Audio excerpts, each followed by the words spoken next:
ایک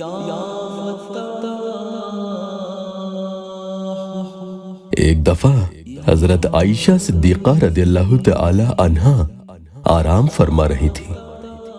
آسمان پر ستارے چمک رہے تھے۔ ان کے دل میں خیال آیا کہ آسمان پر جتنے ستارے ہیں اتنی نیکیاں بھی کسی کی ہوں گی۔ انہوں نے یہی سوال نبی علیہ الصلوۃ والسلام سے پوچھا، کیا کسی کی نیکیاں بھی ستاروں کے برابر ہوں گی؟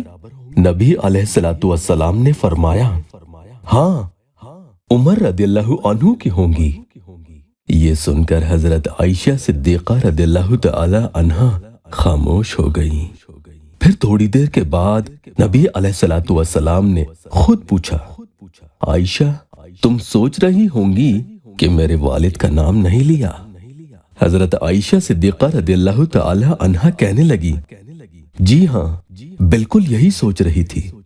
فرمایا، عائشہ، ان کی بات کیا پوچھتی ہو؟ ان کی تو غار ثور میں گزاری ہوئی ایک رات کی نیکیاں آسمان کے ستاروں سے بھی زیادہ ہے۔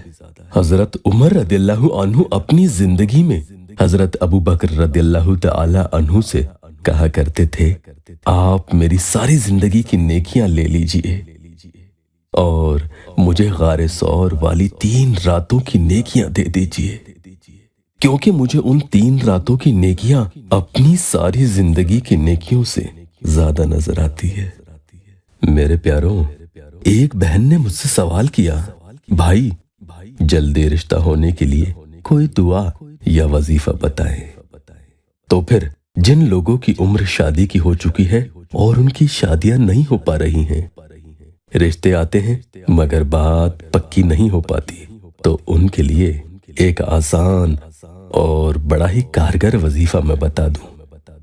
عصر اور فجر کی نماز کے بعد 5 مرتبہ اللہ کے ان نام مبارک کا ورد کرنا ہے، یا کریمو، یا علیمو، یا علیو، یا عظیمو، اور اس کے اول آخر میں آپ کوئی بھی درود پاک 1 مرتبہ کم سے کم پڑھیں۔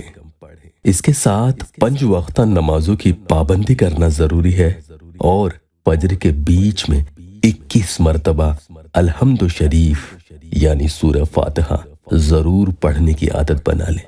سورہ فاتحہ پڑھنے کے بعد اپنے دونوں ہاتھ اٹھا کر اللہ کی بارگاہ میں دعا کیجیے۔